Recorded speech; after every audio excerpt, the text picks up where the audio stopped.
이 시간에 주시는 하나님의 말씀은 마태복음 5장 1절에서 12절 말씀입니다. 저와 여러분이 한 절씩 교독하시겠습니다. 예수께서 무리를 보시고 산에 올라가 앉으시니 제자들이 나아온지라. 입을 열어 가르치시되 이르시되 심령이 가난한 자는 복이 있나니 천국이 그들의 것이며 애통하는 자는 복이 있나니 그들이 위로를 받을 것이며 온유한 자는 복이 있나니 그들이 땅을 기업으로 받을 것이며 위에 줄이고 오만한 자는 복이 있나니 그들이 배부를 것이며 궁일이 여긴 자는 복이 있나니 그들이 궁일이 여김을 받을 것이며 마음이 청결한 자는 복이 있나니 그들이 하나님을 볼 것이며 화평하게 하는 자는 복이 있나니 그들이 하나님의 아들이라 일컬음을 받을 것이며 이를 위하여 박해를 받은 자는 복이 있나니 천국이 그들의 것이며 나로 말미암아 너희를 욕하고 박해하고 거짓으로 너희를 거슬러 모든 악한 말을 할 때에는 너희에게 복이 있나니 기뻐하고 즐거워라. 하늘에서 너희 상이 큼이라. 너희 전에 있던 선지자들도 이같이 박해하였느니라. 아멘. 예, 앉아주십시오. 이가을 우리 새로운 삶의 교회에서는 열매 맺는 신앙에 대한 연속 설교를 하고 있습니다. 오늘 이 말씀도 그 시리즈의 한 편이 되겠습니다.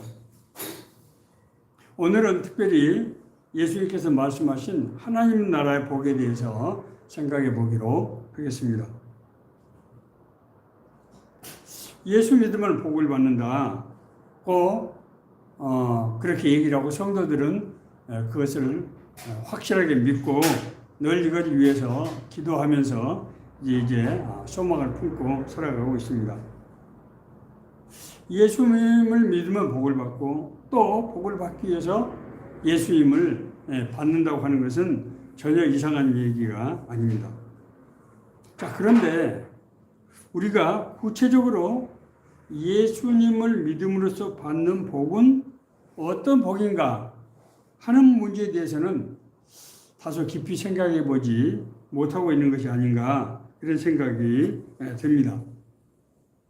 사람들은 막연하게 자신의 건강이라든지 또 경제적인 문제라든지 또 이런 문제 어려움이 없이 살면서 또 이웃과 세상을 위해서도 뭔가 의미 있는 삶을 살다가 세상을 떠나면은 하나님 나라에 들어가는 그것을 복이라고 여기는 거 생각하고 있는 것 같습니다. 그러므로 이러한 삶을 위해서 우리가 늘 기도하고 또 헌신적으로 사는 것이 올바른 신앙이다 이렇게 믿고 있다고 생각이 됩니다.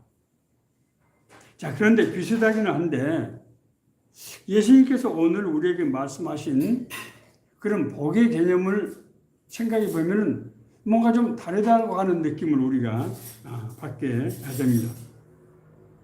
예수님께서는 회개하라 하나님 나라가 가까이 왔느니라 천국이 가까이 왔느니라고 말씀하시고 나서 하나님 나라는 어떤 것인가 어떤 사람이 하나님의 나라에 합당한 사람인가 하는 것을 말씀하고 있습니다.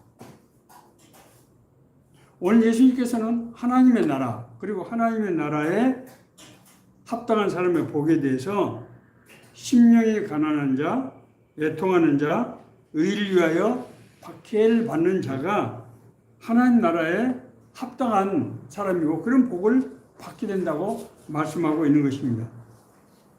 자, 여기서 먼저 우리가 천국의 의미에 대해서 여러 가지로 혼란스럽고 또 다양하게 생각하는 경우가 있는데 여기서 말씀하고 있는 천국은 우리가 넓은 의미로 현세에서 그리스도를 믿음으로써 받는 모든 누리는 복, 특권 그리고 이제 내세에서 받는 영원한 축복 이 두 가지를 포괄하는 그런 개념이다 이렇게 보시면 됩니다. 많은 사람들이 이 천국을 죽어서 가는 영원한 하나님 나라만 생각하는 경우가 있는데 그렇지 않다는 말씀을 먼저 드립니다. 예수님께서 말씀하신 신명이 가난한 자, 애통하는 자, 의를 위하여 박해받는 자가 하나님 나라에 합당한 자이고 그것이 복이다.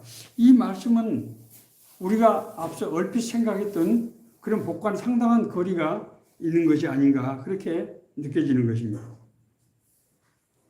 여기에서 예수님께서 말씀하신 복은 어떻게 보면은 자칫 세상에서 제대로 적응하지 못하고 성공적으로 살지 못한 그런 삶처럼 비춰질 수가 있기 때문입니다. 그렇잖아요. 신명이 가난한 자, 애통하는 자, 의에 줄이고 목마른 자 이런 사람들은 뭔가 결핍이 있는 사람이고 사회적으로 세상적으로 여러 가지 어려움을 겪는 사람들인데 이것이 복이고 이런 사람들이 하나님 나라 합당하다고 하는 것이 얼핏 잘 이해가 되지 않고 뭔가 조금 혼란스러운 그런 생각을 하게 되는 것입니다.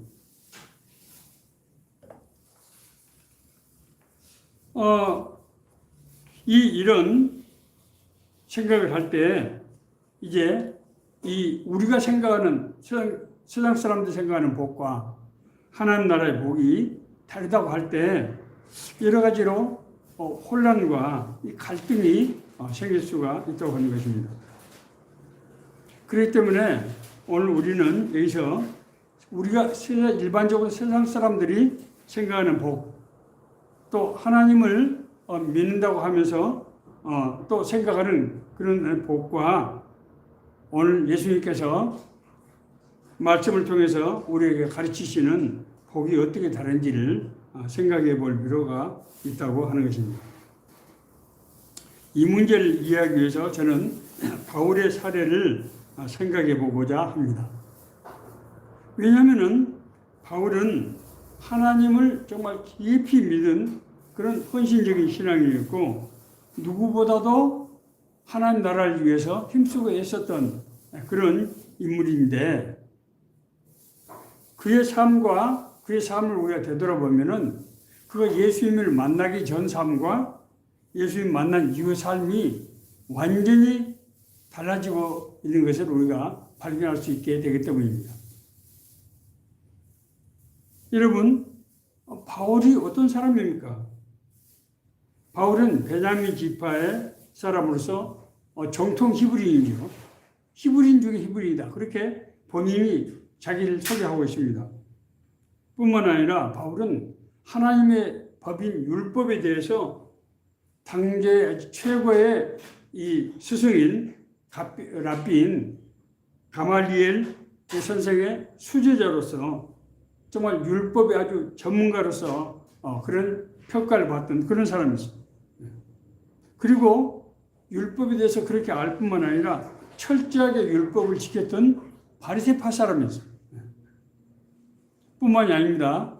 이 바울은 소아시아 원래 말하는 터키죠. 다소 지방 출신인데 그 당시에 다소 지역의 이 풍미하던 헬라 철학에 대해서도 아주 풍부한 지식을 가진 그러니까 한마디로 말해서 지성인의 상징적인 존재라고 할 수 있는 그런 사람입니다. 그러면 이 사람이 지식적으로만 그러는가? 그렇지 않습니다. 종교활동 면에서 당시에 이단으로 여겨지던 예수당을 축출하는데 앞장을 섰던 유대교의 아주 전도가 앙양한 청년 지도자였습니다.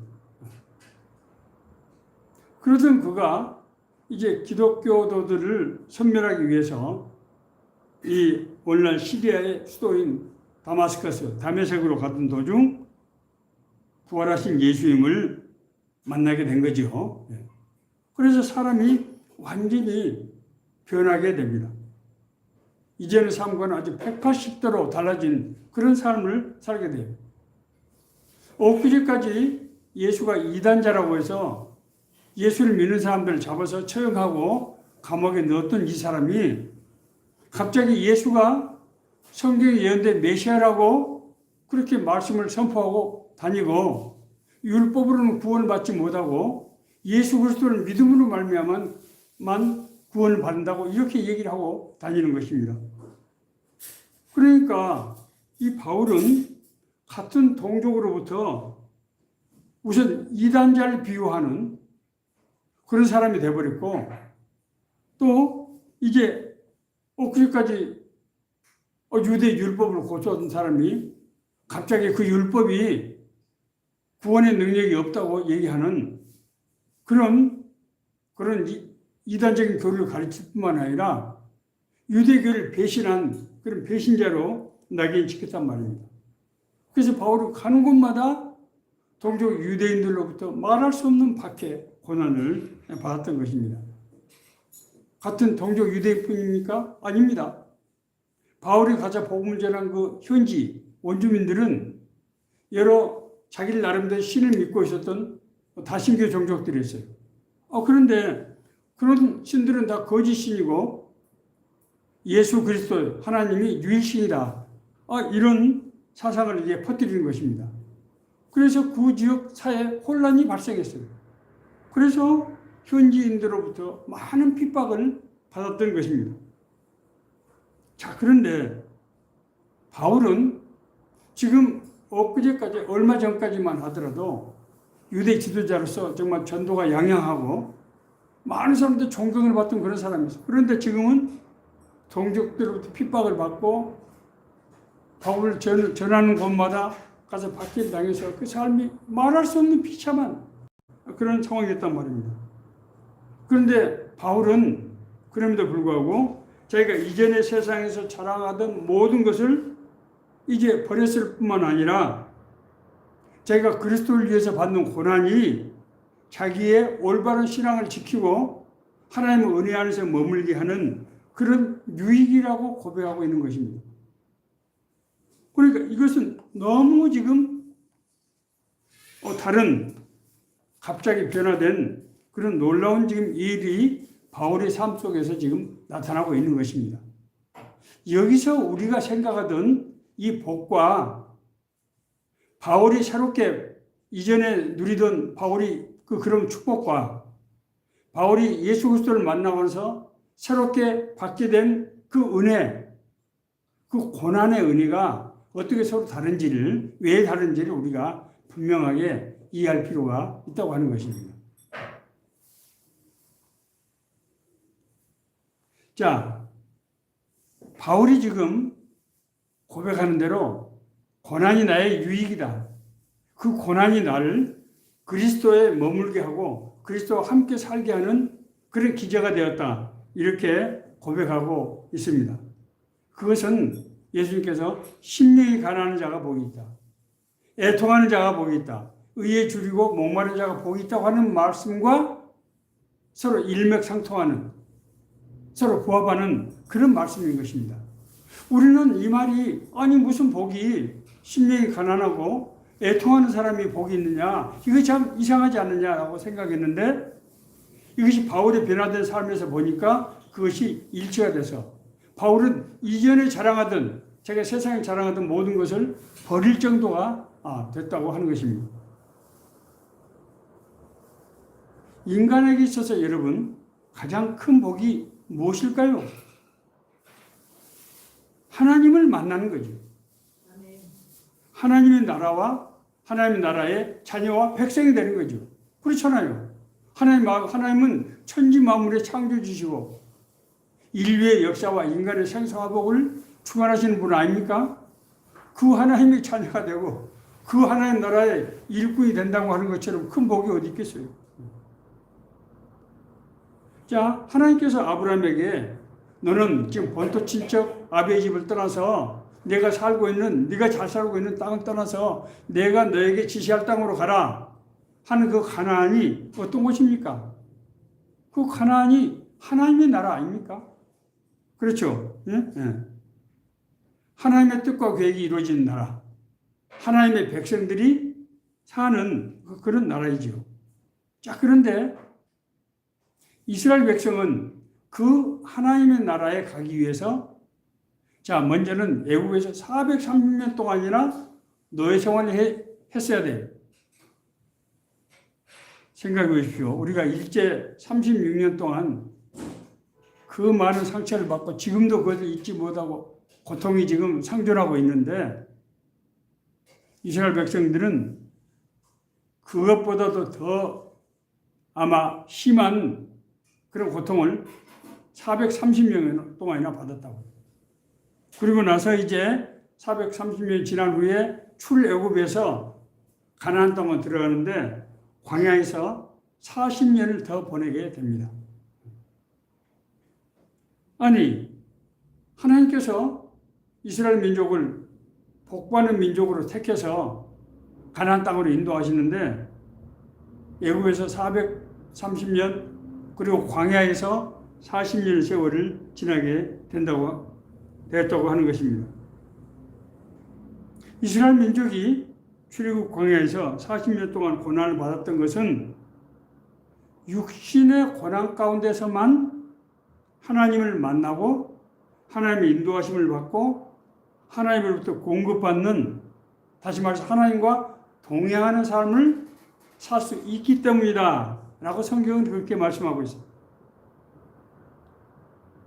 하나님은 거룩하신 영이기 때문에 타락한 인간의 본성인 육신의 정욕과 안목의 정욕과 이생을 가지고 이생의 자랑을 성품을 하고 있는 이런 인간은 하나님을 알 수 없고 하나님을 만날 수 없고 하나님과 함께 살 수가 없기 때문인 것입니다. 우리가 일반적으로 많은 사람들이 생각하는 하나님 나라의 복은 어떤 것입니까? 우리가 늘 기도하는 것은 어떤 기도죠? 우리가 삶의 문제를 해결하는 그런 기도 아닌가요? 그렇지 않습니까? 우리 대부분의 기도, 우리 소망이 우리가 하나님을 믿는 그런 소망이 우리 삶의 문제를 해결하는데 초점이 맞춰져 있는 것이 사실이라고 하는 것입니다. 자, 생각해 봅시다. 우리가 믿는 하나님이 우리 삶의 문제를 해결해 주는 그런 분이라고 한다면은 우리 기독교와 경영학적인 그런 역할과 다른 것이 얼마나 있겠습니까? 그래서 실제로 많은 경우에 교회에서 경영학적인 그런 가르침을 행하고 있는 것이 적지 않다고 하는 것입니다. 이것이 하나님의 은혜고 축복이라고 하면은 경영학과 제가 볼 때는 별로 다를 것이, 경영학적인 가르침과 별로 다를 것이 없다고 하는 것입니다. 뿐만입니까? 또한 오늘날 우리 사회가 얼마나 경쟁이 치열하고 정말 생산성 성과를 중요시하는 그런 사회입니까? 그런데 하나님이 자기를 믿고 따르는 사람들에게만 그런 이제 지혜를 주시고 능력을 주셔서 그런 경쟁에서 승리하게 하신다고 하면은 많은 이방 신들이 약속하고 또 축구하는 그런 우상 숭배하고 크게 다를 것이 뭐가 있겠습니까? 그렇죠? 따라서 광야 40년은 인간이 육신의 정욕과 안목의 정욕과 이성으로 살아오던 그 430년 동안 삶, 하나님이 없는 삶, 그 삶으로는 하나님의 뜻, 하나님의 계획이 이루어지는 하나님의 나라 가서 살 수가 없기 때문에 하나님의 율법, 하나님 나라의 법인, 하나님의 율법, 그리고 하나님께 제사 드리는 이 두 가지 삶이 생활로서 삶 가운데서 정착되지 않으면 안 되기 때문에 광야에서 40년 동안 이 율법의 말씀을 이해하고 그 말씀을 지키는 것이 삶이 되도록, 그리고 하나님 앞에 나가서 제사를 드림으로써 우리의 죄의 용서를 받고 하나님의 인도하심을 받고 하나님의 능력으로 새롭게 되는 이 훈련을 430년 동안이나 받았다고 하는 것입니다. 하나님께서는 이것이 진정으로 하나님의 주시는 은혜고 하나님의 역사라고 하는 것을 알기 위해서 인간의 힘으로 살 수 없는 광야로 데리고 가서 반석에서 샘물이 나게 하시고 만나와 메추라기를 먹이시고 낮에는 구름 기둥, 밤에는 불 기둥으로 인도하신다는 거예요. 하나님이 너희와 함께 하신다는 거예요. 너희들이 받는 이 고난 자체가 우리는 고난이라고 생각하지만은 하나님이 함께 하시며 하나님 나라 성품으로 변화되는 그 과정이라고 하는 것을 똑바로 가르치고 있는 것이라고 하는 것입니다. 그래서 신명기에서 8장 2절에서 3절은 말씀을 이렇게 기록하고 있습니다. 내 하나님 여호와께서 이 40년 동안에 내게 광야의 길을 걷게 하신 것을 기억하라. 이는 너를 낮추시며 너를 시험하사 내 마음이 어떠한지 그 명령을 지키는지 지키지 않는지 알려 하심이라. 해서 명령은 뭡니까? 율법이죠. 예. 또 너로 알지 못하며 내 조상들도 알지 못하는 만나를 내게 먹이신 것은 사람이 떡으로만 사는 것이 아니요 여호와의 입에서 나오는 모든 말씀으로 사는 줄을 내가 알게 하려 하심이라. 우리 생각에는 우리 열심과 우리 방법과 우리 능력으로 세상을 살아가는 것처럼 보이지만은 하나님은 하나님의 말씀을 따르고 그 말씀을 붙잡고 살아갈 때 하나님께서 우리에게 먹이시고 입히시고 우리 삶을 살게 하신다는 거예요. 너희는 먼저 그의 나라와 그 일을 구하라. 그러면 이 모든 것을 너희에게 더하시리라. 하나님의 나라와 의가 뭡니까? 하나님의 율법 아닙니까? 하나님의 말씀을 지켜서 살아가는 것이에요. 그렇게 살아가면은 먹고 사는 문제는 하나님께서 책임지신다고 하는 것이 성경의 가르침이고 그것을 실제로 삶 가운데서 40년 동안이나 보여주신 것이 출애굽 광야의 고난의 삶이라고 하는 것입니다. 예수님을 만나기 전 사울은 율법적으로 삶의 경건성 측면에서 또한 신앙적인 열심과 헌신 이 측면에서 볼 때 정말 최고의 사람이었어요. 가장 모범적인 신앙이었어요. 그런데 그 하나님을 만났습니까? 만나지 못했습니다. 그는 하나님을 박해하고 하나님 나라의 일을 망치는 일을 해왔던 거예요. 아니 여러분 잘 한번 생각해 보세요. 바울은 하나님의 율법에 정통한 사람이었습니다. 지식뿐만 아니라 그 율법의 삶을 사는 데 있어서 가장 철저하게 사는 바리새에 속한 사람이었어요. 그리고 그 율법을 가르치는 사람이었어요. 뿐만입니까?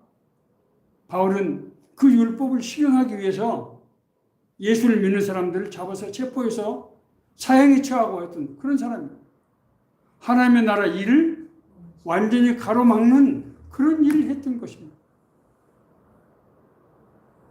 하나님에 대한 지식으로 하나님을 만날 수 없습니다. 우리 오해하시면 안 돼요. 기도를 많이 한다고 해서 하나님을 만날 수 있는 것이 아니라는 거예요. 금식하고 자기가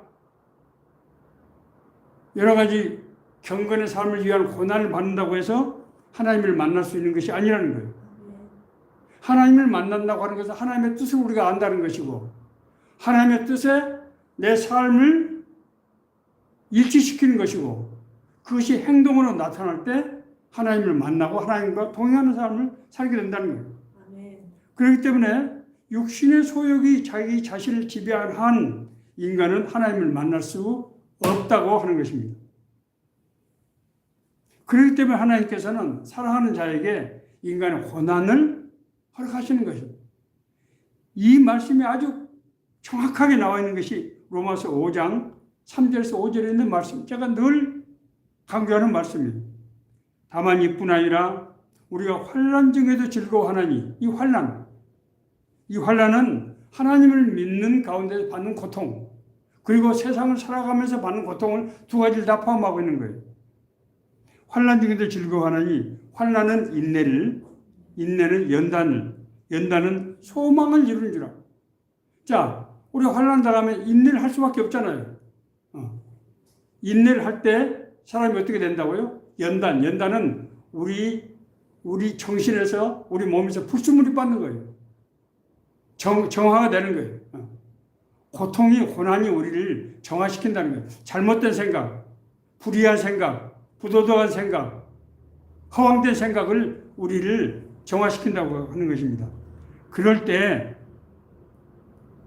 연단은 소망을 이루는 게 되는데 그 소망이 무슨 소망인가 하면 소망이 우리를 부끄럽게 하지 아니하면 우리에게 주신 성령으로 말미암아 하나님의 사랑이 우리 마음에 부음받은 바로 그 소망이니, 우리가 고난을 통해서 우리가 인내를 하고, 인내를 통해서 연단이 되고 불순물을 받고 온전히 사람이 제대로 될 때 그때 소망을 품게 되는데, 그 소망은 무슨 소망인가 하면은 육신의 소망, 육신의 정욕, 안목의 정욕, 이생의 자랑이 아닌 하나님의 성령이 주시는 소망을 그때 가서 품게 된다고 하는 것입니다. 이스라엘 백성들이 광야에서 40년 동안 인간의 힘으로 살 수 없는 그 환경에서 40년 동안 고난을 받으면서 진짜 하나님이 반석에서 샘을 내시고 우리에게 만나와 메추라기를 그냥 먹이시고, 낮에는 보름기둥 밤에는 불기둥으로 인도하시고, 심지어 옷이 헤어지지 않게 해주시고 신발이 닳지 않게 40년 동안 하셨단 말이에요. 아, 사람이 내 힘과 내 방법으로 살아간 줄 알았는데 하나님의 뜻과 하나님의 율법을 지키고 하나님 앞에 제사를 드리는 그런 삶을 살면은 내가 하나님과 같이 성품이 변화가 돼서 하나님의 진리, 하나님의 길을 알게 되고 그 하나님과 살기를 원하는 소망이 우리 안에서 생기는 것이고, 그래서 진짜로 하나님께서 동의하시고 역사하시고 인도하시는 걸 우리가 체험하게 된다고 하는 것입니다. 여러분, 구원받고 거듭난 사람 삶 속에서 여러 가지 기사 표적이 나타나지 않나요? 우리가 병고침을 받고 하나님의 인도하심을 받고 하나님 주신 지혜와 명철로 살아가고 뿐만입니까? 하나님의 은혜로 여러 가지 우리가 살아가는 것 자체가 하나님의 기사와 표적 아닙니까? 그것은 하나님의 영이 우리를 은혜를 주신 거예요. 그것이 우리는 삶의 문제를 해결하게 그런 수단으로 생각해서 늘 감사하지만은 우리가 정말로 잊어서는 안 될 것은 성경이 말씀하시기를 그것은 표적이라는 거예요. 하나님이 너와 함께 하시고 하나님이 너를 인도하시고 너의 삶을 주관하신다고 하는 것을 보여주시는 증거라는 거예요. 하나님의 의가 내 성품이 되어야 우리가 하나님의 뜻을 분별할 수 있게 되는 거예요. 우리 육신의 소욕을 가지고는 하나님의 뜻을 분별할 수가 없다는 거예요. 성품이 변화되지 않는 상태에서 자신의 노력으로 하나님의 율법을 지키려고 한다든지 선하게 살라고 하는 것은 불가능하다는 거예요. 성경은 이것을 속과 겉이 다르다는 의미에서 위선이라고 얘기하고 있습니다.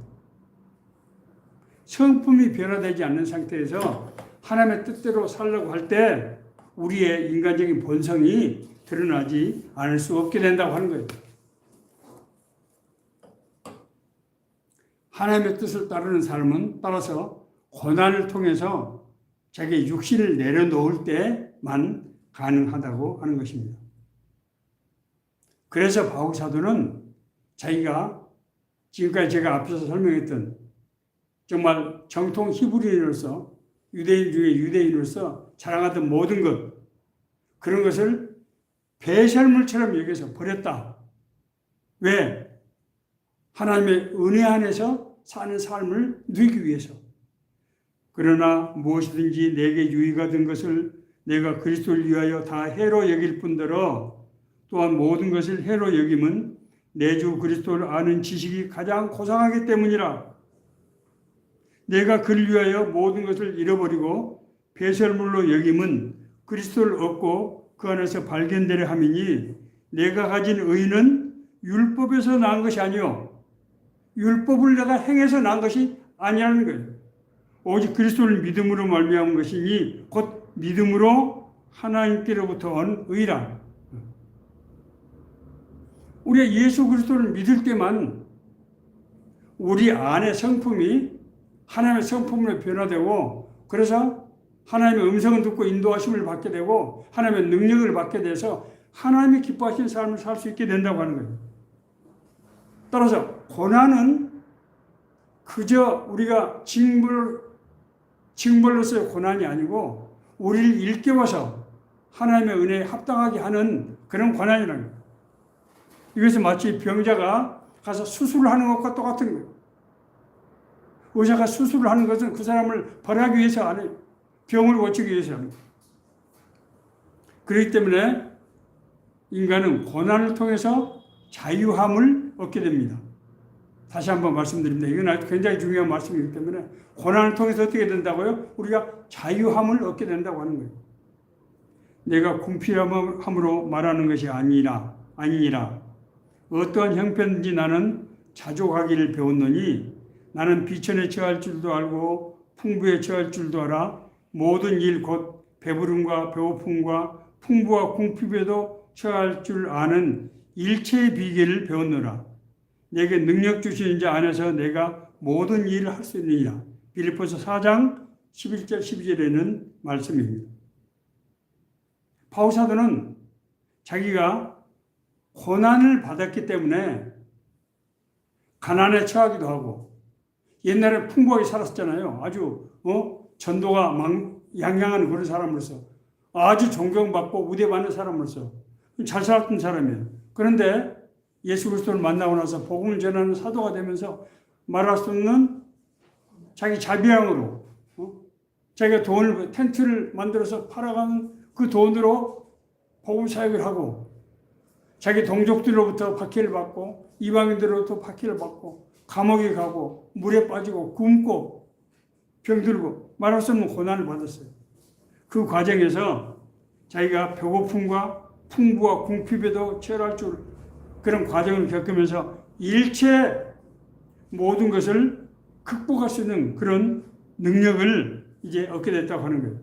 여기서 말하는 능력은 모든 일을 할 수 있는 초월적인 그런 힘을 말하는 것이 아니고 모든 매임과 결핍으로부터 자유롭게 되는 마치 바람이 그물에 걸리지 않듯이 배고프나 배부르나 있으나 없으나 환대를 받으나 멸시를 받으나 아무런 자기에게 영향을 미치지 못하는 그런 평안과 그런 소망 가운데서 사는 삶을 살았다고 하는 것입니다. 바울은 그리스도를 통해서 받는 은혜와 평강을 잊고 있었기 때문에 세상적인 환경적인 조건이 어떤 것은 전혀 문제가 되지 않았다는 거예요. 그리스도를 통해서 우리가 구원의 역사가 일어날 때 동시에 나타나는 첫 번째 현상은 뭡니까? 마음속에 말할 수 없는 평강이에요. 그 평강은 어제까지 근심, 걱정, 불안, 의심하던 모든 것을 뛰어넘는 그런 평강입니다. 평안이 임할 때 외적인 환경이나 여건을 극복할 수 있게 되는 거예요. 아무런 문제가 안 되는 거예요. 제가 저번에 사당동에서 제가 속회를 인도할 때 우리 속동원이었던 우리 이집사님 사례를 제가 중소기업에 하는데 하루아침에 불이 나가지고 그 봉제 공장이 다 불이 타버리고 그런데 그 이집사님에게 하나님께서 주시는 평강의 은혜를 제가 간증 삼아서 말씀드린 적이 있습니다. 하나님께서 우리에게 평강을 주고 함께 하시면은 세상의 환경이 전혀 문제가 되지 않는다고 하는 것입니다.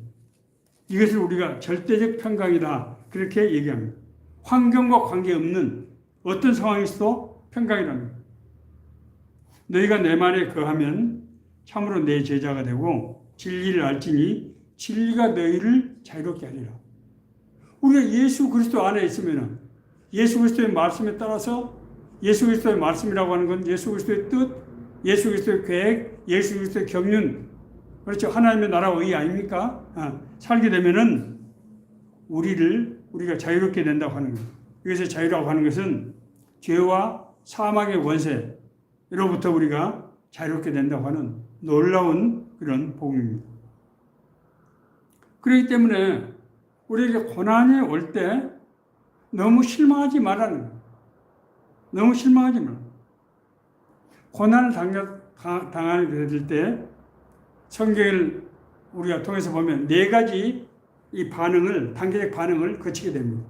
자, 첫 번째, 갑작스럽게 고난을 당할 처음에는 어떻게 됩니까? 당황해서 고난의 원인이 뭐인지, 뭐가 지금 문제인지 생각하기도 전에 덮어놓고 하나님 앞에 달려가서 하나님께 기도하고 간절히 간구하는 것이죠. 하나님, 살려주세요. 문제를 해결해 주세요. 이 고난으로부터 벗어나게 해주세요. 그런데 그런 기도를 드려도 시간이 가도 기도의 응답이 없고 하나님의 음성을 도무지 들을 수가 없게 되는 것입니다. 마음속에 감동도 없고 하나님의 뜻을 분별할 수도 없고 뭔가 정말 사모하는데 들리지 않아요. 이럴 때 신앙적인 회의에 받게 됩니다. 하나님이 나를 은혜 베푸시는 걸 잊었나? 아니, 하나님이 진짜로 이런 문제를 해결해 주시기는 한 거야. 옛날에 내가 은혜 받았다고 생각하는 거 우연이 된 거 아닌가? 다른 사람의 호의에 따라서 된 것 아닌가? 이렇게 회의감에 받게 되는 거야. 세 번째는 마침내 하나님의 존재에 대한 불신에까지 이르게 됩니다. 하나님이 살아계시기는 한 거야. 우리가 하나님 믿으면은 영생을 얻게 된다고. 그 영생이라는 게 도대체 뭐란 말이야? 이런 불신을 받게 됩니다. 그러고 나서 내 마음이 낮아진 마음이 될 때 이전에 하나님께서 우리에게 베풀었던 은혜가 생각이 나게 됩니다. 하나님께서 떠올리게 하시는 거예요. 하나님께서 내가 너에게 베풀었던 은혜를 떠올리게 하신다는 것 자체가 뭡니까? 하나님의 응답이죠. 하나님께서 나에게 역사하신다는 거예요. 하나님이 내 삶에 지금 개입하셨다고 하는 것을 나타내는 것이죠. 그럴 때 사람은 자신의 문제를 드디어 볼 수 있게 돼요. 내 스스로가 내 자신을 보지 못하는데 하나님의 은혜가 나에게 임하니까 내 스스로 모습을 보게 되는 거예요. 아, 이 고난이 여기서부터 비롯되었구나. 이 고난의 문제 원인이 무엇인가 하는 것을 알게 된다. 그래서 그 고난의 문제를 놓고 기도하게 됩니다. 그때 하나님께서는 그 기도를 들으시는 거예요. 하나님께서는 우리 육신의 소욕과 육신의 소욕인 육신의 정욕, 안목의 정욕, 이생의 자랑으로 구하는 그 기도를 하나님께서 들을 수가 없는 거예요.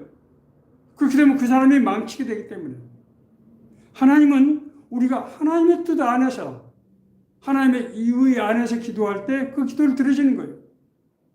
그래서 우리가 모든 것을 고난을 가운데서 우리가 모든 걸 내려놓고 낮아질 때 내 자신의 문제를 보게 해주시고 하나님의 뜻을 분별하게 해주시고 그리고 그 기도를 거기서 드리는 기도를 하나님께서 받으시고 우리를 인도하신다고 하는 것입니다.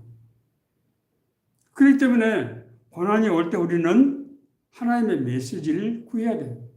하나님 아버지, 제가 고난이 당하고 있는데 이 원인이 무엇인지를 알게 해주세요.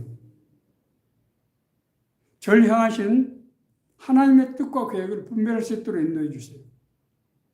하나님 아버지, 제가 이것을 내 실로 고칠 수 있도록 믿음을 주시고 제가 용기를 주시고 제가 결단할 수 있도록 은혜를 주세요.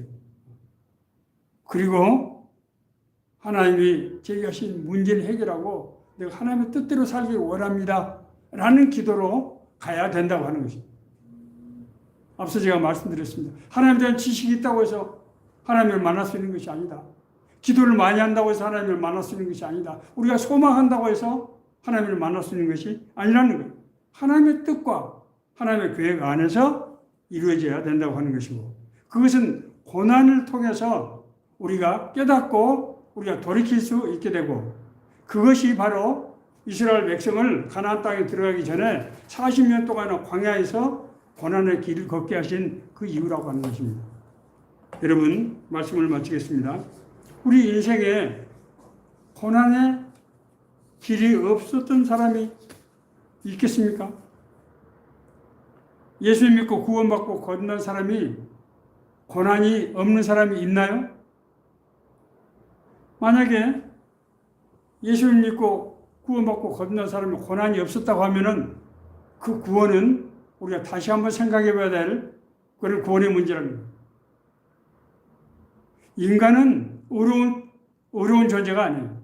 아무리 선해 보이고 착해 보이는 사람이라 할지라도 그 마음속에 있는 육신의 소욕을 우리가 가릴 수 없어요. 아무리 착하게고 선하게 보인 사람이라 할지라도 그 마음속에서 있는 이 육신의 소욕을 금할 수가 없다는 거예요. 우리 세상을 살아가면서 하나님께서 그 사랑하는 자녀를 위해서 고난을 허락해 주시고 그 고난을 통해서 우리 자신을 바라보게 해 주시고 하나님의 뜻을 깨닫게 해 주시고 그 가운데로 인도하신다고 하는 것입니다. 이런 삶을 이 세상에서 누리며 사는 것을 예를 영생이라고 하고 하나님의 영적인 생명, 영생이라고 하고 이런 삶을 세상에서 누리고 그 삶 가운데 하나님의 나라가 이루어지는 삶을 살아가는 사람이 세상을 떠날 때 영원한 하나님 나라에 가서 영생 복락을 누리게 되는 것입니다.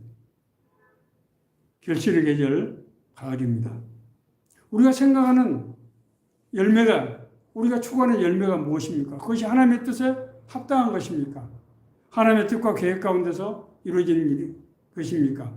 우리가 다시 한번 생각해 보시고 우리가 하나님의 인도하심을 받고 하나님과 동행하는 그런 이 계절 그런 열매 맺는 삶이 될 수 있기를 간절히 바랍니다.